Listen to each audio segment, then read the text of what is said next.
and from other all out the India, the participants are registering. And sir, we already had sessions yesterday's and today's, and now, sir, about for participants. To acquaint you with the background of the sir, Dr. Akhlaq Amin Wani sir currently works as a professor and head at Division of NRM at Faculty of Forestry, Sri Kashmir University of Agriculture, Science and Technologies, Coast Kashmir, India. He has more than 15 years of experience in forestry, particularly forest ecology, climate change, remote sensing, and GIS aspects. Sir has published more than 100 papers in the refer journals. He is one of the review panel of some of the national and international reputed journals and organizations. Sir has executed several externally funded national and international projects, including the ongoing Erasmus Plus funded European project. Sarah is working in collaboration with several European, Mongolian, and Indian universities, focused with a focus on urban resilience and adaptation. Sarah has guided more than 15 students as major advisor for doctoral and master students, and he is also the recipient of Best Teacher Award at University level for the year 2020. Besides, recipient of many awards of national and international conferences. And the title for the today's lecture is Urban Greening for Climate Resilience, Exploring Opportunities and Challenges. Sir, you're welcome. Please go ahead with your presentation. Uh, okay. Thank you, Dr. Atufa, Dr. Sohail, Dr. Shiraz, for giving me an opportunity to present before the participants of this summer school. It's always overwhelming to be part of your program. So, can I just share my presentation? Yes, sir, sure.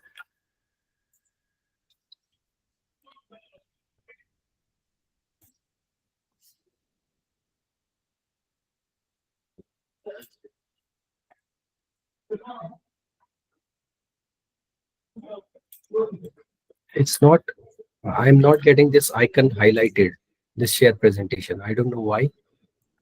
So it is in fifth from left, present Yes, now. yes, Will be yes, there. Yeah, just yes. click on that. Your, but it's, yes, Sorry? now I got it active. Now I Yeah, got it active. Yes, yes, that's all. yes, yes. Okay. I hope the presentation is visible. Yes, sir. Kindly enter into full screen. Yes, sir. It's perfect. Please go Fine, ahead. fine. Thank you. So, a little bit different, but the most pressing problem is that we are experiencing urban heat islands. Uh, due regard is given to forests. Due regard is given to areas that are naturally vegetated.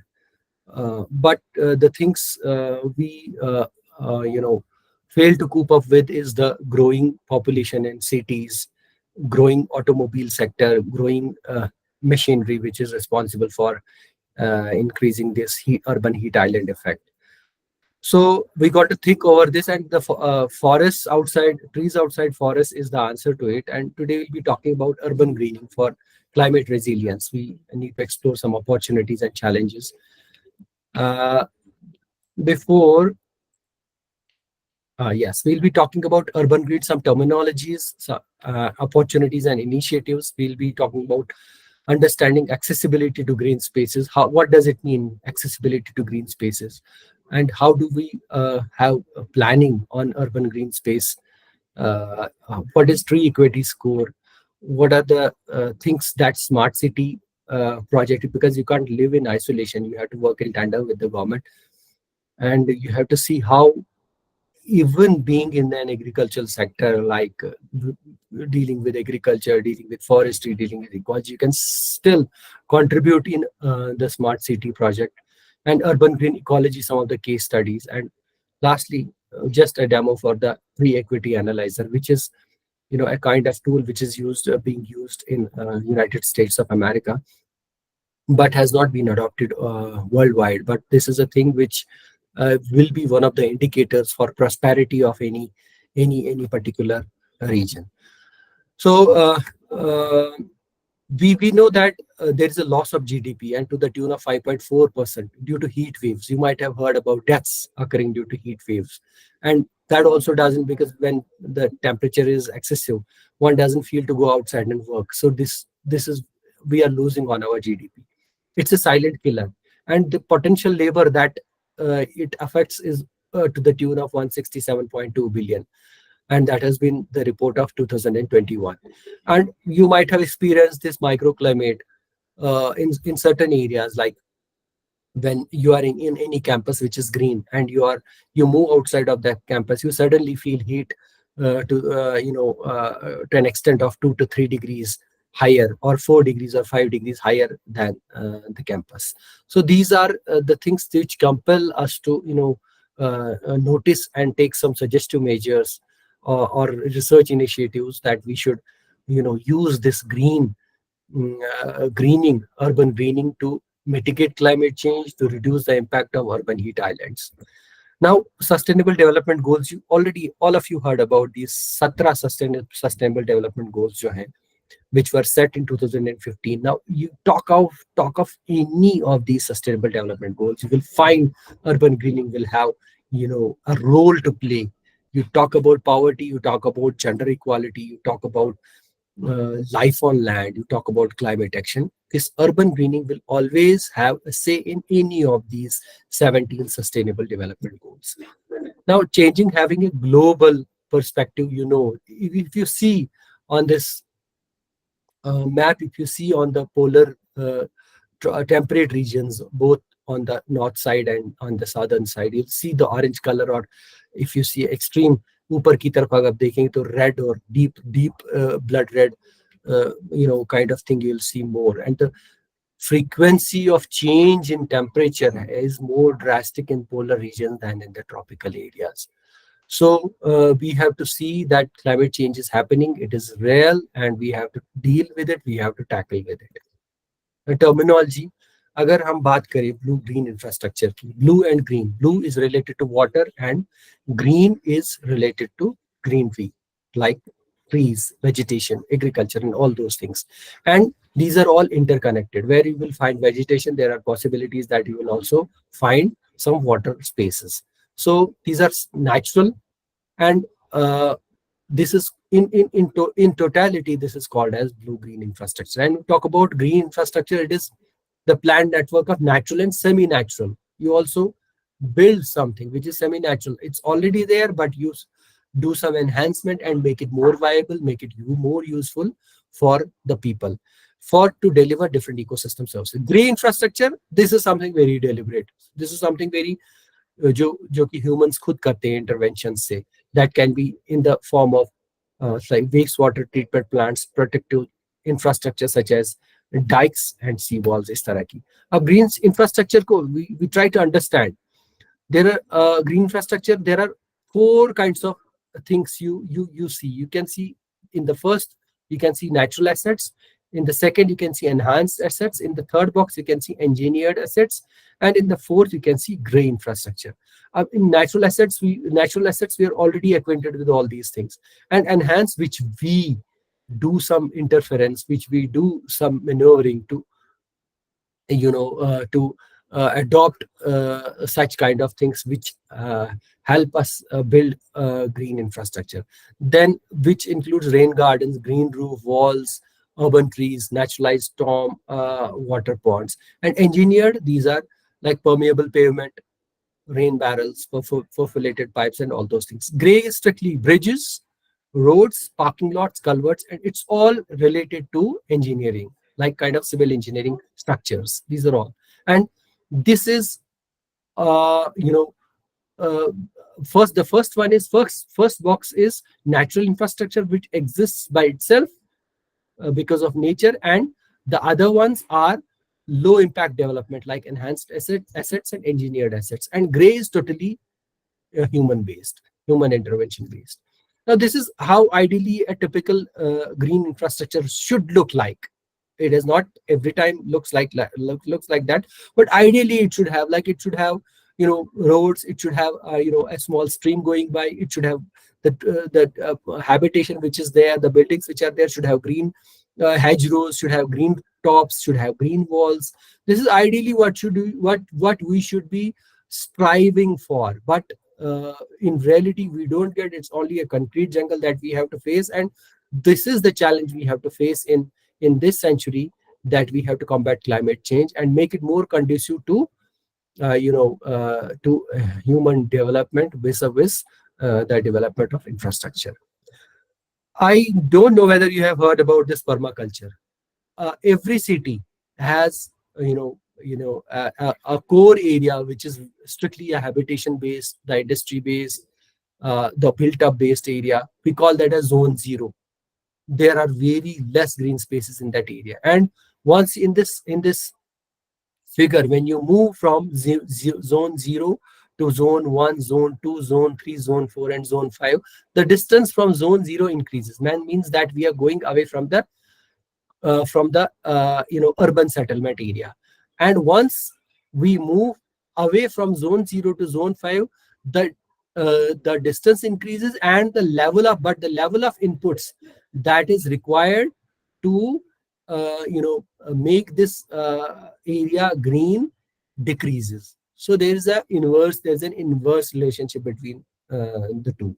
And this scientific management, keeping this theory into consideration, is called as permaculture. I hope you got this. This is the way we deal these human settlements and all those things. Just a moment. I just close the door. There's some noise coming.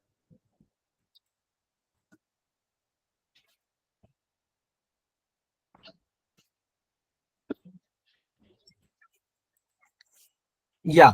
Now there are some urban development issues. If we talk about, sometimes I don't know whether which fields, ma'am, can you please just add to my knowledge, which streams are they all belong to agricultural science and allied science, are there, or there are some from engineering background as well?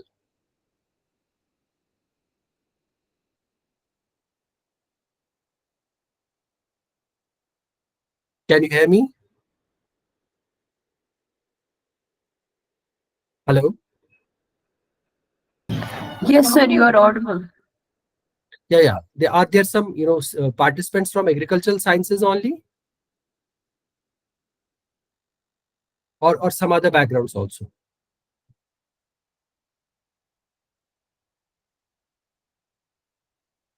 So there are 79 participants. No, no, no. From agricultural sciences background only, or from engineering background also?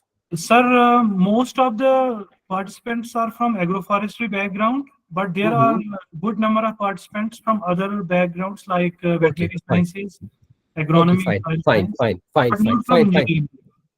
Thank you so much. So Thank sometimes we feel isolated in the the government policies, government initiatives. We don't find those focused on agriculture sciences, like talk about agroforestry, whether veterinary sciences, whether agronomy or horticulture. You don't find any appeal for with the government to implement in under for these kind of sciences and implementation of these schemes. But you will always find a relevance if you go deep into the policy. Like smart cities mission, everybody has a role. Likewise, all the people who are associated with this greening are responsible for it, and they have a stake. Like there is Amrut scheme, Pradhan Mantri Awas Yojana, command and control centers, climate smart cities assessment, and the urban learning internship program. All these schemes launched by different ministries under government of India have a role, but we need to have some knowledge on this. Now, Smart Cities Mission, which was started in 2015, have a great role to play in the urban greening of the cities. There's, that urban agriculture is also promoted nowadays, because the space in the cities is cramping, and you have to find some alternative solutions so that you can have agriculture attractive and remunerative, at least in the urban areas also. Now, what are the principles? Jin principles पे हमने green city पे काम करना है, वो किस चीज पे based होने चाहिए?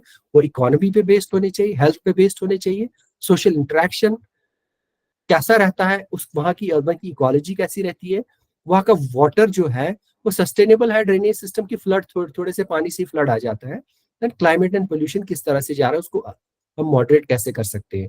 इन इन जो 6 चीजें ब्रॉडली एक स्मार्ट सिटी में, इन चीजों पे को मद्देनजर रखते हुए आपने एक प्लान बनाते हैं जिसको फिर आप इम्प्लीमेंट कर, गवर्नमेंट इम्प्लीमेंट करती है। तो इंदौर की एक एग्जांपल है, इट है sustainably being number one cleanest city in India. And there are some project winners in the individual aspects, like social aspect, governance, culture. These are some all sub themes where the different cities have performed. Some have performed better in economy, some have performed better in urban mobility, some have performed better in sanitation, some urban environment. And you can see different cities have performed more. Moreover, Indore has been an exemplary city, being successively the number one cleanest city in India. और उसकी उन्होंने किन चीजों पे काम किया, एक तो ट्रांसपोर्ट एंड वॉकेबिलिटी, स्मार्ट सॉल्यूशंस पे, heritage and culture preservation, redevelopment of public land, you can see smart physical infrastructure and uninterrupted power supply.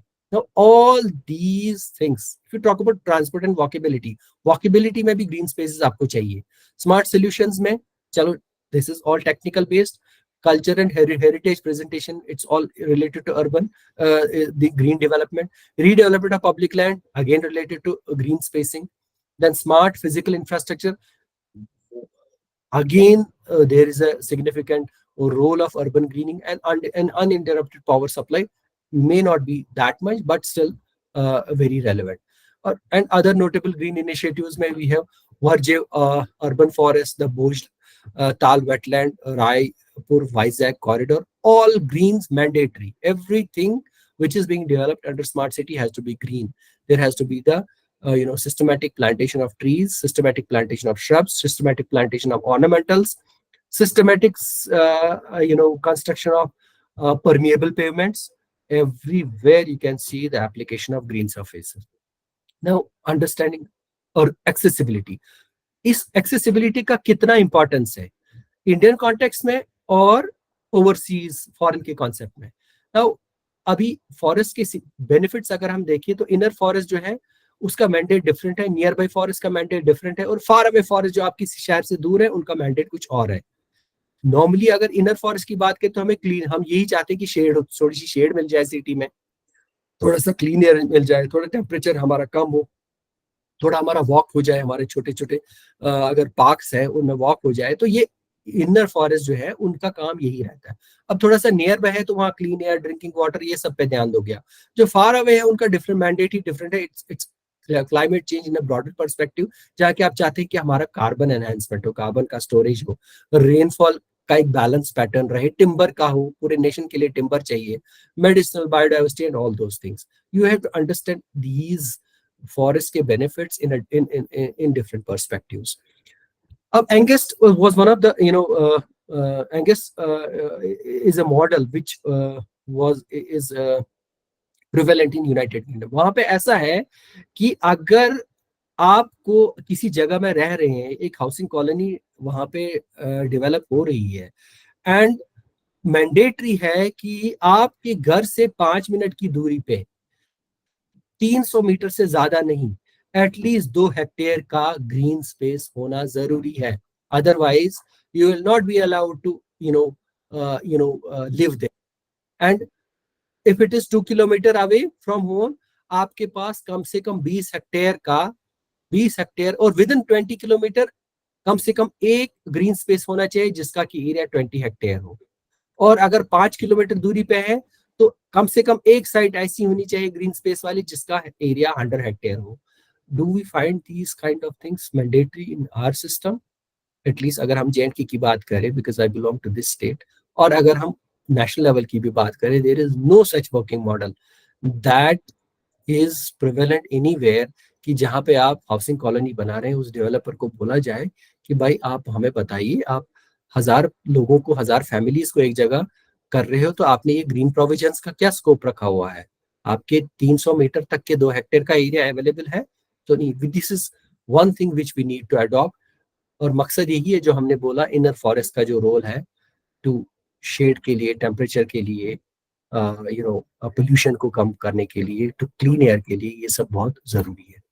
अब टेक्नोलॉजिकल एप्लीकेशंस की अगर हम बात करें, urban green space management, because when you talk about agroforestry सारा जो है वो फार्मर करता है, वो विलेज कॉमन लैंड्स पे की जाती है, वो अर्बन कॉमन लैंड्स पे की जाती है. It's not only the government or the forest department that takes the initiative to plant those trees. It's the people themselves, it's the farmers themselves, it's the private land owners themselves, it's the government departments which are having offices within the urban areas. They have a small patch of land, they raise that. हम agroforestry का नाम दे उसे या उसको trees outside forest बोले हम, it doesn't matter. The mandate remains the same. Then planning के time में हमें ये देखना हम किस शहर में है और हमें यहाँ पे ग्रीन स्पेस मॉडल डेवलप करना है. तो हमें किन चीजों का before we take, because you are also the planners. आप अगर किसी next time you do any kind of such feasibility project है, हमें किसी भी एरिया को ग्रीन स्पेस की तरह एक डेवलप करना है, तो आपको किन 3 पैरामीटर्स का ध्यान रखना पड़ेगा बिफोर यू जंप. और आपसे कोई आएगा पूछेगा कि आप एज ए टेक्निकल एक्सपर्ट हमें बताओ भी हमें एक ग्रीन स्पेस डेवलप करना है, तो आप किस तरह की चीजों का ध्यान रखेंगे. तो सबसे पहले first and foremost will be the population. आप कितनी पॉपुलेशन से डील कर रहे हैं उस शहर में, उसका पॉपुलेशन क्या है, you must keep regard to that. Then आपकी इकोनॉमी क्या है, उसमें फाइनेंसिस क्या अवेलेबल है, आप कितना इस पे इन्वेस्ट कर सकते हैं और उसका आउटकम क्या मिलेगा उसके अकॉर्डिंगली. देन रिसोर्सेज आपके पास क्या क्या चीजें हैं, क्या क्या आपको बाहर से आउटसोर्स करना पड़ेगा, क्या क्या आपको मंगाना पड़ेगा, whether that is finances, whether that is land, whether that's the planting material, whether that's the workforce that is that would be used to implement that model. Then एक कॉन्सेप्ट है ट्री, अमेरिकन फॉरेस्ट ने एक concept develop किया है, tree equity score. Tree equity score क्या है कि जैसे कि आपने सिटी बायोडाइवर्सिटी इंडेक्स का सुना होगा जो सिंगापुर ने शुरू किया था, उसके बेसिस पे सिटीज का ग्रीन रैंकिंग होता है. तो Singapore has taken a lead in such kind of things. आपका सिटी को रैंक किया जाता है ग्रीननेस के बेसिस पे, सिटी बायोडाइवर्सिटी, वहां बायोडाइवर्सिटी कितनी एनहांस हो रही है, कितनी एनरिच हो रही है, कितनी सेफगार्ड हो रही है. तो वो एक मेजरमेंट इंडियन कॉन्टेक्स्ट में भी अवेलेबल है. रिसेंटली श्रीनगर का भी सिटी बायोडाइवर्सिटी इंडेक्स बना, लेह का भी बन रहा है या बना है मेरे ख्याल से. तो उसके बेसिस पे आपकी सिटी की ग्रीननेस की रैंकिंग होती है. तो इसी तरह का वो सिंगापुर ने डेवलप किया और धीरे धीरे उसको और भी जो कंट्रीज हैं वो अडॉप्ट कर रही हैं. इसी तरह का एक स्कोर जो है वो अमेरिकन फॉरेस्ट ने अडॉप्ट किया, दैट्स एन एनजीओ जो बहुत ज्यादा अच्छा काम कर रही है वहां पे. तो उन्होंने एक स्कोर बनाया कि हम हर सिटी का एक ट्री इक्विटी स्कोर रखेंगे कि उसका इक्विटी स्कोर कितना होगा. जितना 100 में से आप देख रहे हैं इस फिगर में आपको दिख रहा है कि 100 में से 78 स्कोर दिख रहा है. एक एग्जांपल है. तो आप अपने शहर का ट्री इक्विटी स्कोर जनरेट कर सकते हैं.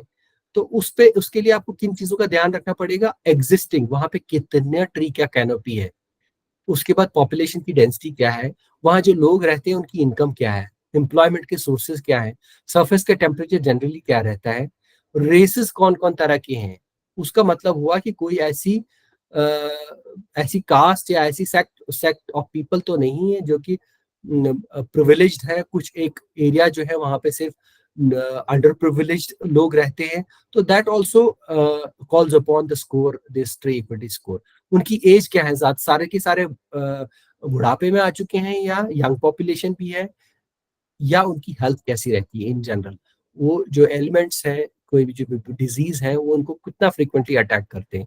ये सब चीजें आपको कंसिडरेशन में रखनी पड़ती हैं एक ट्री इक्विटी स्कोर को डेवलप करने के लिए. अब इसमें अगर ब्रॉडली आप देखिए तो आपको ट्री का कैनोपी कवर चाहिए वहां कितना है. इसमें आप टूल्स यूज कर सकते हैं, रिमोट सेंसिंग जीआईएस से आप देख सकते हैं, या आप फॉरेस्ट डिपार्टमेंट से डेटा ले सकते हैं, या जो कंसर्न एजेंसी है उसको डील कर रही है. Then you have to get the socio economic data कि वहाँ का socio economic demographic data, population से रिलेटेड डेटा, देन क्लाइमेट का डेटा कितना फ्लक्चुएट कर रहा है, summer mean difference, high low कितना रह रहा है. तो ये मेट्रिक आप डेवलप कर सकते हैं कि ये सब पैरामीटर्स पे कितना डिलीवरी हो रही है, ताकि सबको बराबर, जैसे कहते हैं ना हेल्थ फॉर ऑल, तो वो अमीर के लिए भी हेल्थ की फैसिलिटीज वही होनी चाहिए, एक मिडिल क्लास के लिए भी वैसी होनी चाहिए, और एक लो इनकम ग्रुप के लिए भी वैसी होनी चाहिए. तो वही ये कहते हैं जैसे हेल्थ का कॉन्सेप्ट सबके लिए, वैसे ट्री इक्विटी का भी हक सबको है कि चाहे अमीर है, गरीब है, लो इनकम है, मिडिल इनकम है, हर किसी को ट्री का बेनिफिट मिलना चाहिए, हर किसी की विसिनिटी में ट्री का इक्विटी का स्कोर जो है वो अच्छा होना चाहिए। तो उसमें किस स्टेप्स हैं, अगर आपको कुछ निकालना हो सकता है कल को आपको जरूरत भी पड़ जाए ये चीज करने की, तो आप पहले स्टेप 1 में tree population density adjusted canopy target, पहले आप एक टारगेट बनाएंगे। वो टारगेट आपका एग्जिस्टिंग कितना है आपके पास, उस पर डिपेंड करेगा। आपने कहाँ पहुंचना है, किस परसेंट पे पहुंचना है, उस पर भी डिपेंड करेगा। और तीसरा, पॉपुलेशन कितनी है आपकी, उस पर भी डिपेंड करेगा। तो अल्टीमेटली इन कैलकुलेशंस के बेसिस पे आप एक कैनोपी गैप निकालें कि गैप कितना है, हमें कितना गैप पूरा करना है। तो उस गैप को आप जब नॉर्मलाइज करोगे, स्कोर की कोई वैल्यू होगी उसको आप नॉर्मलाइज करोगे स्कोर से 0 से 100 तक, देन आप प्रायोरिटी इंडेक्स निकालेंगे नंबर 4 में। तो ये इसका एक मॉडल है, जैसे tree equity score is tree canopy goal क्या है आपका, एग्जिस्टिंग कितनी है वो माइनस होगा उसमें से, और इनटू इसको प्रायोरिटी करेंगे। वो प्रायोरिटी आपकी डिपेंड करेगी किस पे, इनकम पे, एम्प्लॉयमेंट पे, हेल्थ पे, रेस पे, लैंग्वेज पे, एज पे और हीट सेवेरिटी पे। वो डिपेंड करेगा आपका एरिया जो है कितना प्रॉस्पेरस है, कितना पॉपुलस है, कितना डेंसली पॉपुलेटेड, क्या इनकम ग्रुप्स हैं, क्या काम कर रहे हैं, ये सब चीज पे डिपेंड करेगा। और इसमें इस स्लाइड में आप देख सकते हैं कि प्रायोरिटी इंडेक्स को इलेबोरेट किया गया है कि एज से क्या मतलब, एक फैमिली में 4 लोग हैं, कितने कमा रहे हैं, कितने डिपेंडेंट हैं, अनएम्प्लॉयमेंट का रेट क्या है, रेस क्या है, हेल्थ उनका क्या रहता है, हेल्थ बर्डन इंडेक्स मतलब कितना higher reporting of poor health factors कितना है, हीट का सिवेरिटी क्या है, इनकम क्या है और लैंग्वेज क्या है। लोग जैसे कि अगर कोई एरिया है वहां पे लिंग्विस्टिकली वो डिफरेंट है, इंग्लिश स्पीकिंग है लेकिन वो जर्मन बोलते हैं या वो पर्शियन बोलते हैं, तो उनको अपनी प्रॉब्लम्स कंपैरेटिवली बताने में दिक्कत होगी। तो that also calls upon this tree equity score. ये देखिए, आप ये एग्जांपल है एक दिया हुआ, आप देख रहे हैं कि उसका एग्जिस्टिंग ट्री इक्विटी स्कोर क्या है। ट्री कैनोपी परसेंट 39 है और ग्रीन एरियाज में आपको दिख रहा है ये आपका ग्रीन एरियाज है। तो इसको कहाँ कहाँ पे ये जीआईएस से हमें ये लेयर अवेलेबल रहती है। तो उसके बाद आप देख सकते हैं कि ये कहाँ कहाँ पे हम इसको ग्रीन पैचेस जो है, ग्रीन स्पेसेस डेवलप कर सकते हैं, वहां पे हमारे पास क्या अपॉर्चुनिटीज है इस एरिया को डेवलप करने में into urban grinning, so that जितने भी हमने सारे फैक्टर डिस्कस किए उसको हम अच्छे से रिप्रेजेंट कर पाए। अर्बन ग्रीनिंग एग्जाम्पल में हमने अब इसी को लेते हुए हमने कई तरह की अभी तक की स्टडीज की है। हमारे डॉक्टरल स्टूडेंट्स हैं, हमारे मास्टर स्टूडेंट्स हैं, हम हमारे कुछ प्रोजेक्ट ड्रिवन रिजल्ट्स हैं। तो just want to share some case studies. फिलहाल तो ये वो केस स्टडीज नहीं है, this is just to show you that Singapore ने बहुत ज्यादा लीड ली है टू अर्बन एनवायरनमेंट को करने के लिए। तो इसको रेपुटेशन जो है सिंगापुर का सिटी इन नेचर के नाम से भी अब जाना जाना जाने लगा है, क्योंकि सिंगापुरियन डिजाइन ऑफ रूफ्स और कैस्केडिंग वर्टिकल गार्डन्स बहुत ही फेमस हो रहे हैं पूरे वर्ल्ड वाइड। और this is one of the most popular park जो आप देख रहे हैं सिंगापुर में। And then this is the green gentrification, ये देख रहे हैं आप रेलवे लाइंस के आसपास भी, और जहाँ पे लोग रिक्रिएशन के लिए आ रहे हैं उसके आगे पीछे भी जो वॉकवेज हैं उस साइड में भी आप देख रहे हैं किस तरह की जो ग्रीन जेंट्रिफिकेशन कर रहे हैं। दिस इज द आप वॉल्स देख रहे हैं, green walls, hanging walls, this is all Singapore because it has pioneered this urban green spacing. आप देख सकते हैं कैस्केडिंग रूफ टॉप्स आप देख रहे हैं कितने ग्रीन लग रहे हैं। और ऊपर से फर्स्ट पिक्चर में आपको लेफ्ट साइड में जो टॉप पे दिख रहा है उसमें आप देखिए कि रूफ ऊपर से ये एरियल इमेज है, जो आप देख रहे हैं कि किस तरह से आपका ग्रीन रूफ टॉप जो है वो बनाया गया है। इससे अर्बन हीट आइलैंड इम्पैक्ट भी कम हो जाता है। अगर आप सैटेलाइट इमेज से इस तरह के रूफ को देखेंगे और उसका टेम्परेचर नोटिस करेंगे, जो कि बैरन सीमेंटेड टॉप होगा और जो कि इस तरह का ग्रीन टॉप होगा, there will be a huge difference in temperature. और उसी से सराउंडिंग का टेम्परेचर भी डिसाइड होता है, whether it is a few degrees hotter or few degrees cooler than the adjoining areas। ये इस तरह के ग्रीन वॉल्स भी आपको देखने को मिलेगा। This is all Singapore which has taken a lead. Now अब अपनी कंट्री की बात करते हुए चंडीगढ़ को बेस्ट यूटी सिटी मिला हुआ है इन टर्म्स ऑफ ग्रीनिंग। जितने लोग आप हो सकता है चंडीगढ़ से बिलोंग करते हो, कुछ लोग कुछ पंजाब से बिलोंग करते हो, you already know that Chandigarh has been a fascinating city since it has been it has come into existence, जो कि प्रॉपर प्लान से बनाई गई थी। इस तरह के गोल चक्कर आपको बहुत सारे मिलेंगे। वो ऑलरेडी ग्रीन थी, लेकिन स्मार्ट सिटी मिशन से उसको और एनहांसमेंट मिला और बूस्ट मिला, और जिसकी वजह से चंडीगढ़ बेस्ट सिटी सिटी का खिताब पाने में हासिल हो गई। और अगर हम और बात करें इंडियन कॉन्टेक्स्ट में, तो Surat first smart city with solar power, ये फर्स्ट स्मार्ट, क्योंकि इसके जो स्मार्ट सिटी मिशन है इसमें अलग अलग कंपोनेंट्स रहते हैं। तो Surat took a lead in solar power generation, because that is also renewable energy, it's green energy. तो जितना उसको ज्यादा प्रमोट करेंगे उतना आपको फॉसिल फ्यूल्स, पेट्रोलियम और वो सारी चीजें जिससे which aids to the temperature, which aids to the pollution, उससे आप डू अवे कर सके। अभी श्रीनगर के कॉन्सेप्ट में अगर हम बात करें तो Lal Chowk, I don't know whether जितने लोग यहाँ से बिलोंग करते हैं वो सब तो ये जानते ही होंगे, बट जो लोग who have not visited Srinagar yet, this was the master plan. जब स्मार्ट सिटी प्रोजेक्ट यहाँ पे लॉन्च हुआ स्मार्ट सिटी श्रीनगर का, तो this is the plan of Lal Chowk area. Although अलग अलग जगह पे काम हुआ है, this is what they perceive, this is what they plan कि हम इसको इस तरह से बनाएंगे, this is how we are going to do that. और बीच में आप क्लॉक टावर देख रहे हैं, और this was all messed up earlier, और उन्होंने ऐसे प्लान किया, this was the plan, they showed that हम इस तरह से इसको ग्रीन करेंगे। You can see the rows of trees and you can see the area which is for the movement of people, and there is a separate road जहाँ से कि आप देख सकते हैं गाड़ी। ये this was the model, this was the plan which was being done, and this is how you actually see it। ये एक्चुअल फोटो है, जस्ट मेरे ख्याल से ये 2-3 महीना पहले की फोटो, 2-4 महीना पहले की फोटो है। This is how it looks like now, this was plan. और ये आप क्लॉक टावर यहाँ पे देख रहे हैं, this is how it looks like. So you can see the ideas transforming into reality, और ये सब चीजें अचीव हो रही है, and green spacing has role everywhere to play.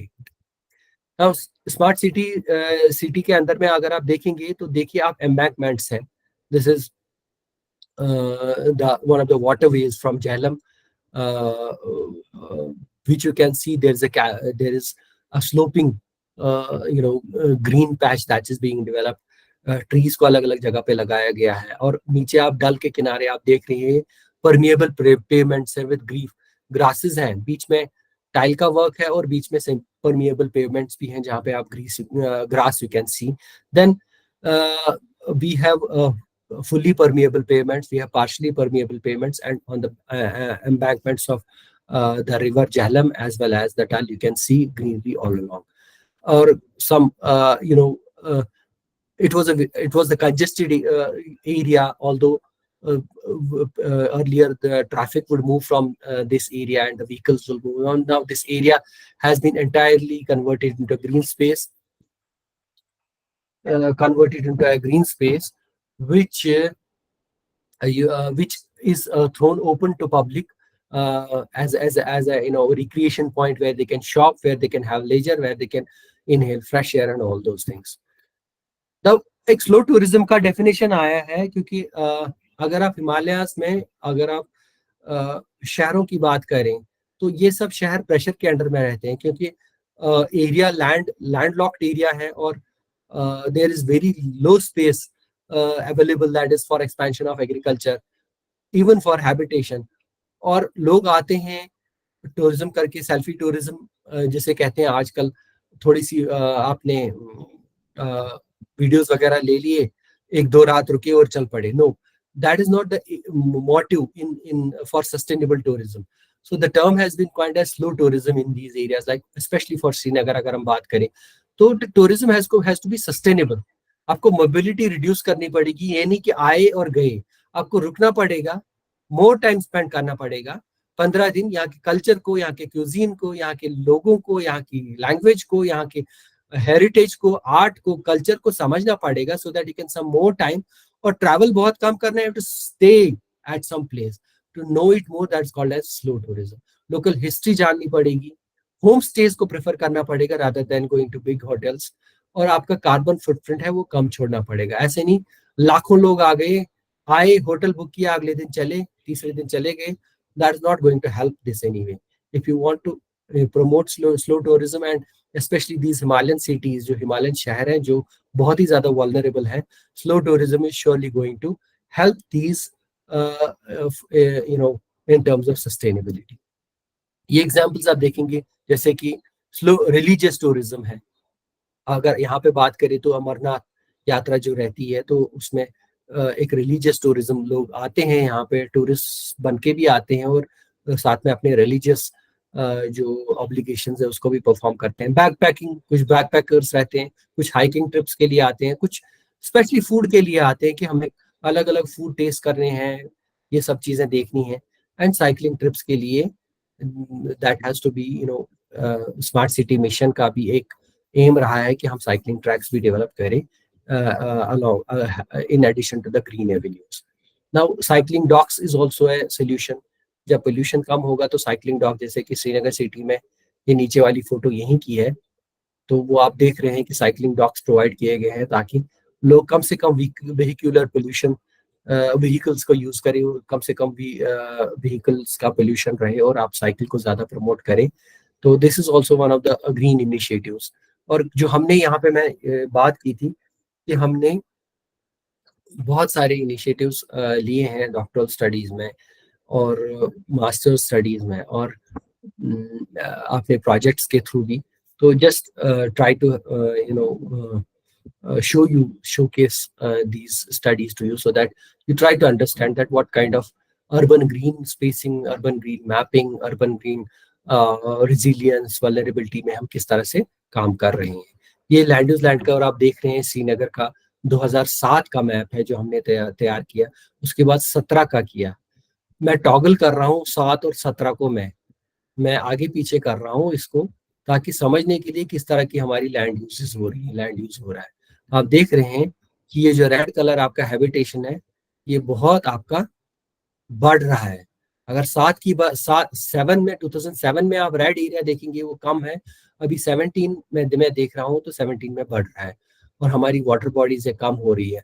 Green patches, जो ग्रीन एरियाज है वो हमारे निकल रहे हैं. क्यों निकल रहे हैं? Because those people who belong to this area, they know that a lot of agriculture has been given up for the sake of habitation. A lot of horticulture area has been given up for habitation, and additionally some of the agricultural land has also been given up in the outskirts, has been given up for horticulture. क्योंकि agriculture से ज्यादा horticulture थोड़ा सा ज्यादा remunerative लगता है. अगर habitation नहीं बनानी है, कोई कमर्शियल कॉम्प्लेक्स नहीं बनाना है, कोई हैबिटेशन नहीं करनी है आपने, तो इट्स बेटर कि एग्रीकल्चर को हॉर्टिकल्चर में कन्वर्ट करें. This is the trend which we have seen. This not कि हम ये प्रमोट नहीं कर रहे हैं, this is what we have witnessed through our studies. तो इस तरह से आपको देख रहा है, ये कैन सी इंक्रीज हो रहा है या डिक्रीज हो रहा है, आप ग्राफ से देख रहे हैं. आपको नीचे की तरफ भी कॉलम चार्ट मिलेगा, कॉलम्स मिलेंगे और आपको ऊपर की तरफ भी मिलेंगे. तो एग्रीकल्चर का डिक्रीज हो रहा है, हॉर्टिकल्चर का इंक्रीज हो रहा है, फॉरेस्ट का डिक्रीज हो रहा है, ग्रासलैंड का डिक्रीज हो रहा है, ट्रीज आउटसाइड फॉरेस्ट का डिक्रीज हो रहा है 319. और ये आप इस तरह से देख रहे हैं कि इस एरिया में किस हद तक डायनेमिक्स हो रहा है in terms of green infrastructure. कहीं कट रहा है, कहीं ये चीज हो रही है. तो there has to be a monitoring on this, क्योंकि हम मॉनिटरिंग नहीं करेंगे तो ये अर्बन हीट आइलैंड्स इतने बढ़ जाएंगे तो there will be increase in the severity of deaths. Moreover, we'll lose on our GDP and we'll lose on our manpower working days. Now, this is हम रिमोट सेंसिंग को GIS की technology का use भी करते हैं, जहां हमने हमारे एक स्टूडेंट ने मशीन लर्निंग का यूज किया ताकि हम कम से कम टाइम में अर्बन जो ग्रीन मैप है, जो लैंड यूज लैंड का वो मैप है शोकेसिंग ग्रीन एरियाज श्रीनगर का है, उसको हम जो है सपोर्ट फैक्टर मशीन एक एल्गोरिथम है, मशीन लर्निंग एल्गोरिथम है, उसकी मदद से हम इसको डेवलप कर सकें कम से कम टाइम में, ताकि हमारे रिसोर्सेज एफिशिएंटली यूज हो. कम से कम टाइम में हम इसको मैप को डेवलप कर सकें. Otherwise the map takes 5 months 6 months जिस amount of time to generate one map. अब डल लेक यहाँ पे है क्योंकि this is urban area, urban livelihood इस पे second largest lake in J and K, इसको लेक ऑफ फ्लावर्स भी बोला जाता है. तो इस पे भी स्पेशली हमने स्टडी की. और डल का एग्रीकल्चर है, वेजिटेबल्स है, लाइवलीहुड है. Dal is, a source of livelihood to many people.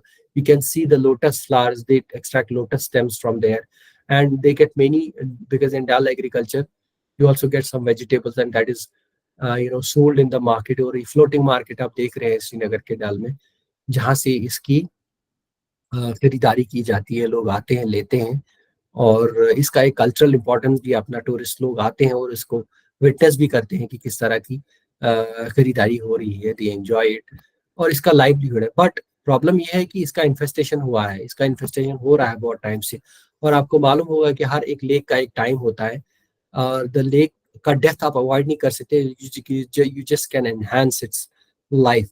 तो ये this weed infestation is a huge challenge for the Lavda Lakes and Waterways Development Authority के लिए, and they have invested crores of rupees in making this dal clean, dredging the dal, in removing these weeds. They do it by manual scavenging, as well as they install some heavy machinery to clean those areas. तो डाल का dynamics अगर आप देखिए, ये देखिए 2007 और 2017 का, ये जो green portions of within blue area देख रहे हैं, दीज आर द वीड्स। और जो ये येलो कलर है, दिस इज डाल एग्रीकल्चर। आप देख रहे हैं किस हिसाब से डाल का एग्रीकल्चर और जो वीड्स है वो डायनेमिक्स, उसका डायनेमिक्स हो रहा है। तो people, such kind of maps will help you in monitoring, in management of these water bodies, because we're talking about blue and green infrastructure. So ये essentially blue infrastructure का एक part है, which is very well associated with the green part as well.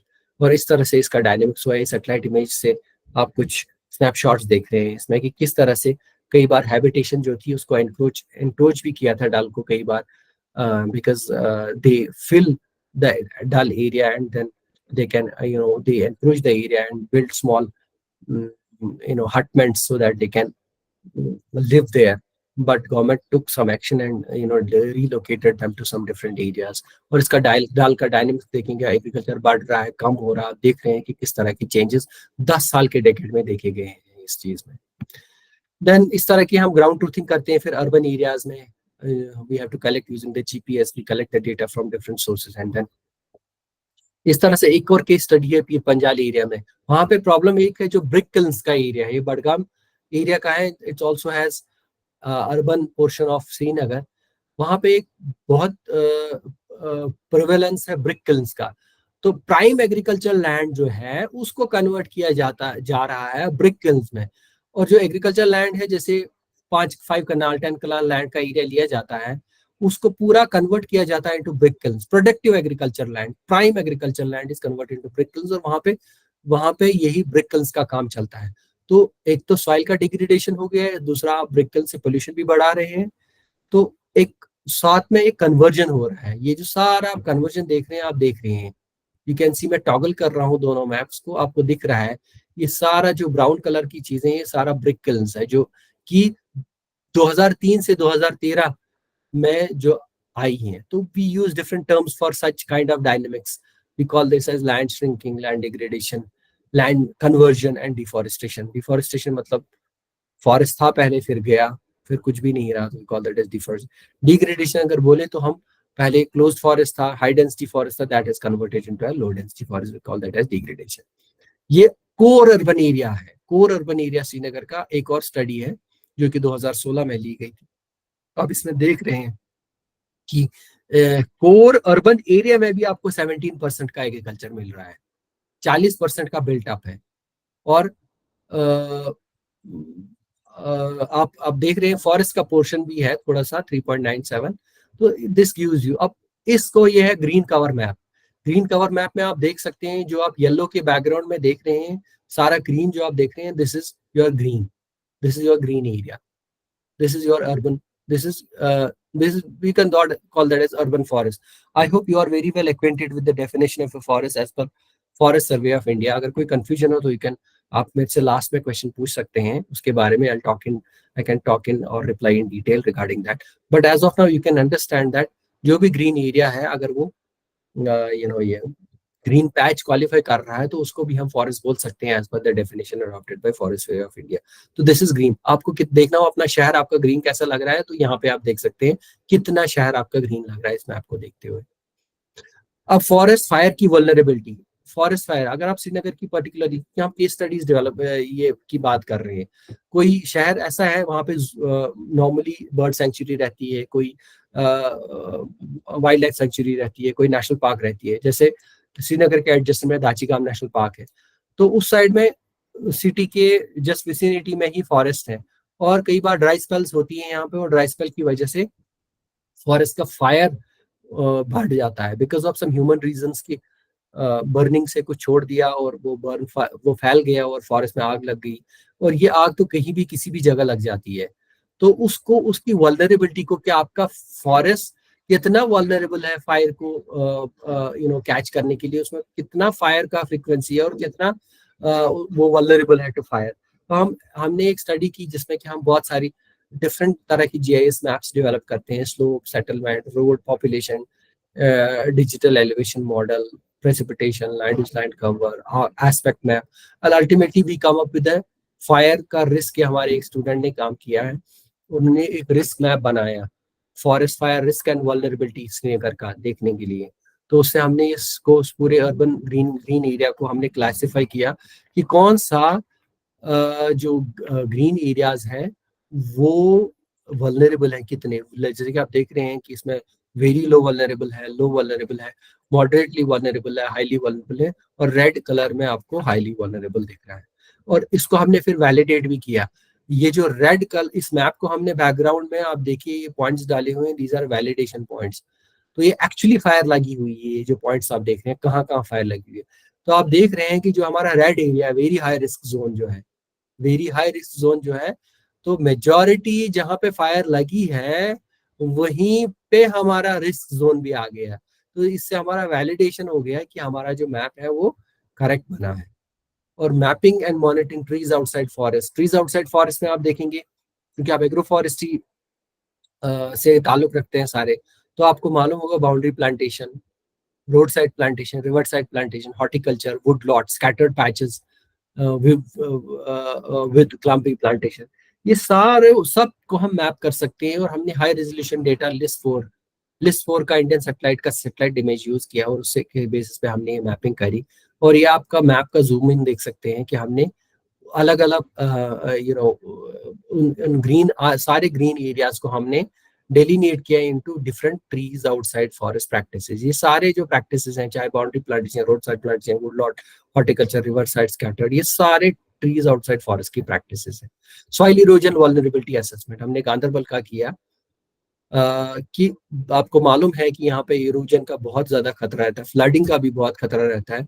तो उसके लिए भी हमने एक तरह की मॉडलिंग करी जिसमें कि हमने बहुत सारे फैक्टर्स, आपको मालूम है रसल RKLSCP जो कि सॉइल इरोजन का एक मॉडल है, उसके सारे GIS मैप्स हमने प्रिपेयर किए, GIS लेयर्स मैप किए, then we model it using the lab analysis। हमने सॉइल के सैंपल सर्वे करके लिए, then we got the data and we analyzed those in the lab and we created different GIS layers and based on that we ultimately generated a soil vulnerability map like this you can see। और जो red areas हैं वहां पे 120 से 6100 ton per hectare per year soil का loss हो रहा है। This is a map which we can readily use the stakeholders who are responsible for maybe the state forest department, maybe the command area development, maybe the horticulture development department, maybe the agriculture production department, all these can use these। कि आप देख सकते हैं कि आपका जो area है जहाँ पे आप चाहे हॉर्टिकल्चर कर रहे हैं, एग्रीकल्चर कर रहे हैं, फॉरेस्ट्री है, वहां पे आपका एरिया जो है कितना वल्नरेबल है सॉइल इरोजन के लिए, ताकि आप अकॉर्डिंगली उसमें ट्रीटमेंट मेजर्स या कंट्रोल मेजर्स या मैनेजमेंट मेजर्स अडॉप्ट कर सको। साइट सूटेबिलिटी विलो, अब आप अर्बन की बात करें, अर्बन में आप ग्रीनिंग चाहते हैं लेकिन किस तरह की स्पीशीज चाहिए। नॉर्मली आप सब लोग जानते हैं, यू ऑलरेडी नो दैट आपको वही स्पीशीज रिकमेंड की जाती हैं जो कि वहाँ की नेटिव हो। वो नेटिव है लेकिन कहाँ पे लगाना है ये भी तो मालूम होना चाहिए ना। उसके लिए आप एक सूटेबिलिटी असेसमेंट भी कर सकते हैं कि आपको कहाँ पे कौन सी स्पीशीज लगानी है। उसके लिए भी आपको एक मॉडलिंग करनी पड़ती है। मॉडलिंग के लिए आपको डिफरेंट तरह की लेयर, सैटेलाइट डेटा लेके, land use land cover, then slope का मैप, कंटूर का मैप, NDVI का मैप, देन एस्पेक्ट का मैप, और इन ग्रोथ का मैप, नाइट्रोजन का मैप, मॉइस्चर का मैप, प्रेसिपिटेशन का मैप, एलिवेशन का मैप, सॉइल ऑर्गेनिक कार्बन, ये सारे मैप्स को मिला के उसके बाद आप एक मॉडल तैयार कर सकते हो। वो मॉडल के को जब आप एग्जीक्यूट करते हैं, एग्जीक्यूट करने के बाद आपको इस तरह का कुछ मॉडल मिलता है। ये हम model paper, this again one of the students doctoral work जो हमारे यहाँ पे किया हुआ है, उसको आप उसको आप मॉडल को तैयार कर सकते हैं। अल्टीमेटली यू अराइव एट है साइट सुटेबल मैप की कौन से एरिया में कोई भी स्पीशीज आप लगा सकते हैं, चाहे उसके बेसिस पे किन एरियाज में सूटेबल है, किन एरियाज में बिल्कुल नहीं। यू डोंट वेस्ट टाइम, आप वेस्ट टाइम मत करो कि आप ढूंढोगे कि कहाँ पे लगाएं, फिर उसका एनालिसिस करोगे। आपके पास मैप है, मैप के लिए मैप को देखो कि कौन से हाईली सुटेबल एरियाज है, वहां पे लगाओ। अगर वहां जगह कम पड़ रही है तो मॉडरेटली सुटेबल को लो, don't go to marginally suitable और non suitable, so that you don't waste on your time, energy and money. This is how we do the ground survey, जहाँ पे हम collect करते हैं, we try to collect every data from the ground and try to incorporate that in the GIS domain and then try to get the output which is reasonable and which is easy to understand, so that some implementation can be done. सो उसके basis पे हमने निकाला कितना area हमारे पास suitable है, highly suitable कितना है, moderately suitable कितना है, मार्जिनली सूटेबल एरिया भी निकालते हैं, और किस किस जगह में है वो लोकेशन भी निकाल सकते हैं। इसलिए हमारा एक प्रोजेक्ट चल रहा है उपमागाउलर लेक नॉन अर्बन, ये नॉन अर्बन लेक है। तो इसका भी हमने one of the largest fresh water lake of south Asia है। तो 75 रामसर साइट का भी डेजिग्नेटेड है ये, out of the 75 Indian wetlands designated Ramsar site. तो इसका भी हमने लैंड यूज पैटर्न ये किया। इसका भी सिल्टेशन बहुत हो रहा है, ऊपर से सेडिमेंटेशन का लोड बहुत आ रहा है। तो हमारे पास एक प्रोजेक्ट चल रहा था, हमने इसके भी मैप्स की जनरेट किए हैं। This is the green area you can C around this Wular lake. आप देख रहे हैं ग्रीन एरिया कितना है, 56% और 43%। देन हमने ग्राउंड ट्रूथ और कुछ सॉइल सैंपल्स कहाँ कहाँ हमने कलेक्ट किए, हमने इसको डिवाइड किया into different micro watersheds, and then we got the samples and the ground truthing from all these areas for lab analysis and then for working out the GIS model.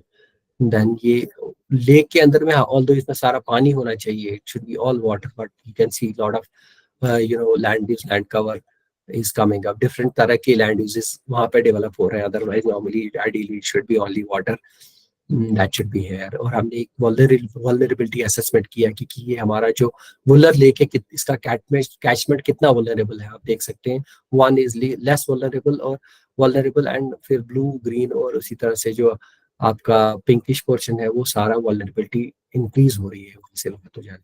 कुछ हम urban areas में green के लिए कुछ species भी चाहिए, कुछ इस तरह का भी काम हमारे स्टूडेंट्स कर रहे हैं। तो इस तरह का एक फाइंडिंग हुआ था जहाँ पे बहुत सारे बायोडाइवर्सिटी के इंडिसेस देखे गए। देन कुछ लाइफ फॉर्म्स पे भी देखा गया कि अलग अलग तरह की लाइफ फॉर्म्स कितने % है वहाँ पे।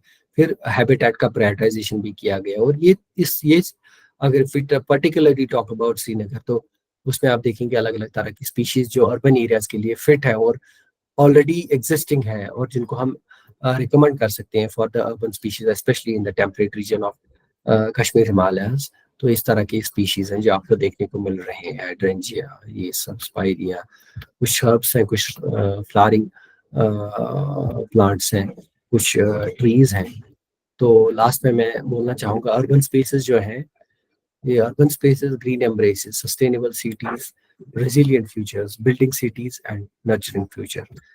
That's all from my side, and now I'm open to hearing you for the question answer session. Thank you very much.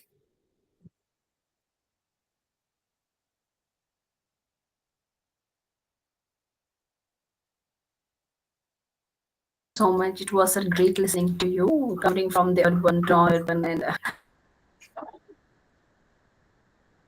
Your voice is not audible, and your voice is not audible. I can't hear you. I can't hear you. Your voice is not audible.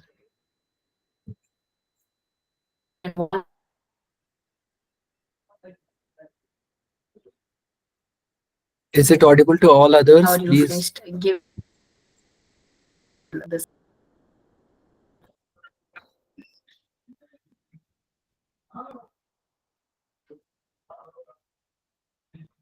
Guys, if you have questions, am I audible to you or not?